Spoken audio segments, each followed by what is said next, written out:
वीर में असाधारण स्तर की शक्ति है। आप लोग इसे जेएनयू की चादरों पर फैला रहे हैं, ठीक है? ठीक है। अगर आप इसके साथ ये कर रहे हैं तो यह आपकी मजबूरी है। हमारे पास एक शरीर है, हम इसे खुद से अलग नहीं कर सकते, ये मौजूद है। शरीर की अपनी जरूरतें हैं, जैसे कि शारीरिक भूख है, वैसे ही कामुकता है। पर किस हद तक, यह आपके ऊपर है। योग विज्ञान में इसे वीर्यम कहा जाता है। यह सबसे शक्तिशाली चीजों में से एक है। जाहिर है यह शक्तिशाली है, अगर आपको खोजना आता हो तो।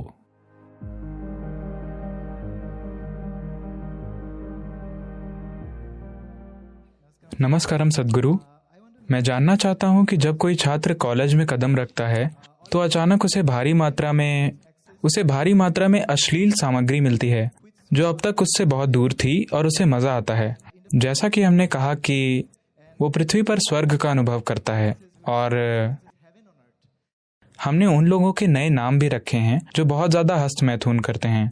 हम कभी कभी ऐसा बहुत ज्यादा करते हैं, तो हमें कैसे पता चलेगा कि ये कितना अच्छा या बुरा है? क्या आप हमें हस्तमैथुन की सच्चाई बता सकते हैं?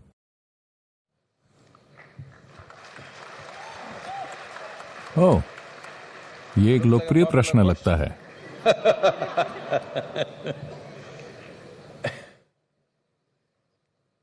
देखिए, हमारे पास एक शरीर है, हम इसे खुद से अलग नहीं कर सकते, ये मौजूद है। अच्छा ये होगा कि हम इसकी सच्चाई समझें। पर अभी दुनिया में समस्या ये है कि दुनिया के कुछ धार्मिक संस्थानों ने यह रवैया अपनाया है कि इंसान का शरीर ही गलत है। इस वजह से संस्कृतियों ने इसे छिपाना शुरू कर दिया। वैसे इस संस्कृति ने इसे कभी नहीं छिपाया, पर अंग्रेजों के आने के बाद हम अंग्रेजों से ज्यादा दकियानूसी हो गए। पर अगर आप उस समय से पहले के मंदिर देखें तो मंदिरों के बाहर की सभी कलाएं अश्लील हैं, अगर आप अश्लील कहना चाहें तो।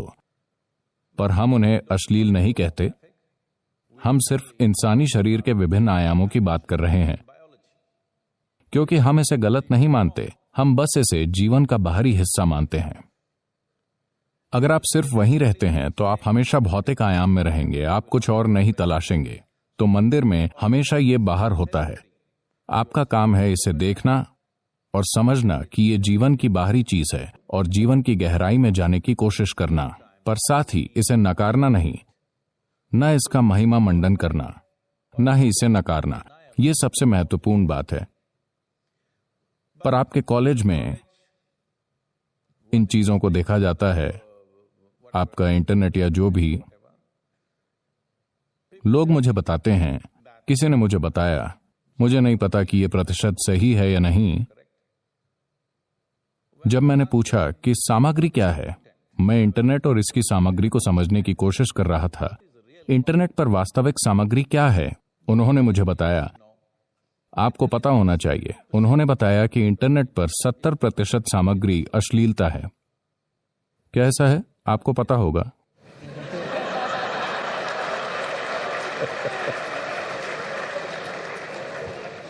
क्या कोई इस पर पीएचडी कर रहा है? उन्होंने मुझसे कहा 70%। मैंने कहा 70% अश्लील चीजों का होना गलत है और ये एक बीमारी है। अगर ये एक छोटा प्रतिशत हो तो ठीक है। 70% एक तकनीकी मंच पर जहां लाखों चीजें हो सकती हैं, दुर्भाग्य से वहां अश्लीलता है। जीवन का सिर्फ जीव विज्ञान, ये बहुत दुर्भाग्यपूर्ण है। क्योंकि जब आप एक इंसान के रूप में आते हैं तो आपका शरीर आपके जीवन का मुख्य हिस्सा नहीं है, ये आपके जीवन का एक हिस्सा है। आपके दिमाग में इतनी क्षमता इसलिए है कि आपकी बुद्धि आपके जीवन का मुख्य हिस्सा बने, और अगर आप सचेत हो जाएं तो आपकी चेतना आपके जीवन का मुख्य हिस्सा बन जाती है। शरीर एक बैल का मुख्य हिस्सा है, ये उसके लिए ठीक है, वो बस यही जानता है। पर शरीर मानव जीवन का मुख्य हिस्सा नहीं होना चाहिए। ये हमारे जीवन का हिस्सा है, हम इससे इनकार नहीं कर रहे हैं। तो आपके जीवन के एक चरण में यह ऐसा होता है। एक 95 वर्षीय व्यक्ति अपने डॉक्टर के पास मेडिकल जांच के लिए गया। डॉक्टर ने पूरी जांच की और कहा, अरे बूढ़े जवान, आप 95 की उम्र के लिए बहुत अच्छा जी रहे हो, आपको कोई समस्या नहीं है। फिर बूढ़े व्यक्ति ने पूछा, डॉक्टर, पर मेरे यौन जीवन का क्या? तब डॉक्टर ने उसकी ओर देखकर पूछा, उसके बारे में सोचना या उसकी बातें करना? तो जीवन के कुछ चरणों में आप सिर्फ इसकी बातें करते हैं या इसके बारे में सोचते हैं। कभी कभी आप इसमें लिप्त होते हैं। ये जीवन के गुजरते हुए चरण हैं। आपके लिए ये किस हद तक जरूरी हैं, इसे आप सबसे अच्छा तय कर सकते हैं। पर साथ ही आप अपने शरीर को समझने के लिए यहां नहीं आए हैं। कम से कम आपको जीव विज्ञान में एमएससी करनी चाहिए थी। आपको एक तकनीकी संस्थान में जीव विज्ञान की खोज करके समय बर्बाद नहीं करना चाहिए। क्या इसका मतलब यह है कि आप में जीव विज्ञान नहीं है, आपकी शारीरिक जरूरतें नहीं हैं? आप में हैं, ये ठीक है, पर इसे आपका बाहरी हिस्सा होना चाहिए, न कि आपके जीवन का मूल हिस्सा, क्योंकि इससे आप में एक कमी आ जाएगी। आप एक प्राणी थे जो पूरी तरह से शारीरिक था, फिर आपका विकास हुआ और अब आप में शरीर से परे अपनी खुद की बुद्धि है।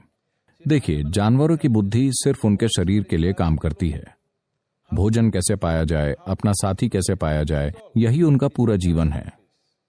अगर मानव बुद्धि भी इसी तरह काम करे तो आप विकास की प्रक्रिया के खिलाफ जा रहे हैं।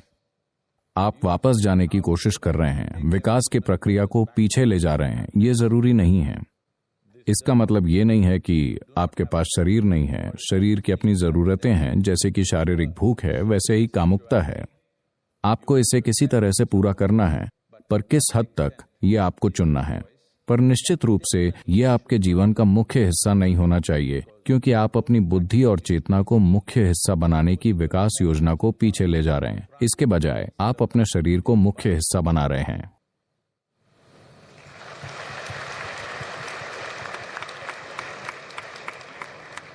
शारीरिक, मानसिक और आध्यात्मिक कल्याण के लिए मनुष्य का वीर कितना महत्वपूर्ण है। क्या वीर्य को बर्बाद करने से हमें आध्यात्मिक नुकसान हो सकता है? आप जानते हैं कि वीर्य आपके शरीर के अस्तित्व का आधार है, चाहे आप पुरुष हो या महिला, क्योंकि यह आपका 50% हिस्सा है। हाँ, हमारे पास त्वचा है, हमारे पास कोशिकाएं हैं, हमारे पास बाल हैं, हमारे शरीर के कई अन्य पहलू हैं, दिल, लिवर, किडनी, बहुत सी चीजें हैं। इन सभी कोशिकाओं में अपनी अलग अलग शक्ति है। But semen is of an extraordinary level of potency, it can create a whole new life. पर वीर्य में असाधारण शक्ति है, ये एक नया जीवन बना सकता है।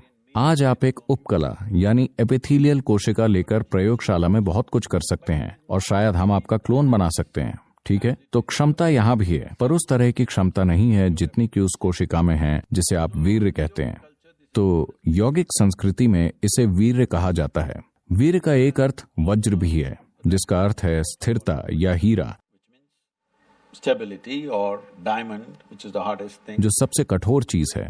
तो मानव शरीर में वीर्य को वज्र के समान माना जाता है। इसका मतलब है कि ये सबसे शक्तिशाली चीजों में से एक है, अगर आप इसका उपयोग करना जानते हो तो। इसके उपयोग का एक तरीका है कि आप इससे बच्चे पैदा कर सकते हैं, ये एक बात है। अगर आप ये सवाल इसलिए उठा रहे हैं क्योंकि आप लोग इसे जेएनयू की चादरों पर फैला रहे हैं, Okay. अगर आप ऐसा कर रहे हैं, आप जो कर रहे हैं वो कर रहे हैं, जिसे नैतिक रूप से आंका नहीं जाना चाहिए। मुद्दा ये नहीं है, सवाल ये है कि आपकी मजबूरी किस स्तर पर है। इस शरीर की किसी भी चीज से क्या हम एक अलग स्तर का काम कर सकते हैं? बिल्कुल। सिर्फ वीर्य ही नहीं, इस शरीर की हर चीज को रूपांतरित किया जा सकता है। देखिए, मान लीजिए मैंने आप सभी को सूप बनाने की सामग्री दी, आप सभी को वही सूप बनाने की सामग्री दी। क्या आपको लगता है कि आप सभी एक ही सूप बनाएंगे? नहीं, आप 500 किस्मों के सूप बनाएंगे, हालांकि सामग्री एक ही है। अभी हमारे साथ यही हुआ है, हम सभी मौलिक रूप से एक ही सामग्री हैं, पर देखिए हम में से हर एक कितना अलग है। अलग अलग सूप। अगर मैं आपको सूप बनाने की सामग्री दूं तो आप एक शानदार सूप या एक घटिया सूप बना सकते हैं। ये इससे तय होगा कि आप में कितना कौशल है ना? तो ये हर बात पर लागू होता है, न सिर्फ वीर्य पर। आपके शरीर और आपके मन के हर आयाम को आप किसी जबरदस्त चीज में बदल सकते हैं या इसे औसत दर्जे का या एक गंभीर समस्या बना सकते हैं। आपके जीवन का हर पहलू, यही जीवन के इस पहलू के लिए भी सच है। ये वही ऊर्जा है। देखिए, लोग इसका शाब्दिक अनुवाद कर रहे हैं, पर अगर आप उपकलता यानी एपिथेलियल कोशिकाएं बनाना चाहते हैं तो शरीर इस पर जितनी ऊर्जा खर्च करता है उसके मुकाबले अगर आप एक वीर्य की कोशिका बनाना चाहते हैं तो शरीर जितनी ऊर्जा खर्च करता है वो बहुत अलग है। इसे वैज्ञानिक रूप से स्थापित किया जा सकता है। इसलिए जब आप इतनी ऊर्जा का निवेश कर रहे हैं तो जाहिर है कि अगर आपको खोजना आता हो तो इसमें क्षमता है।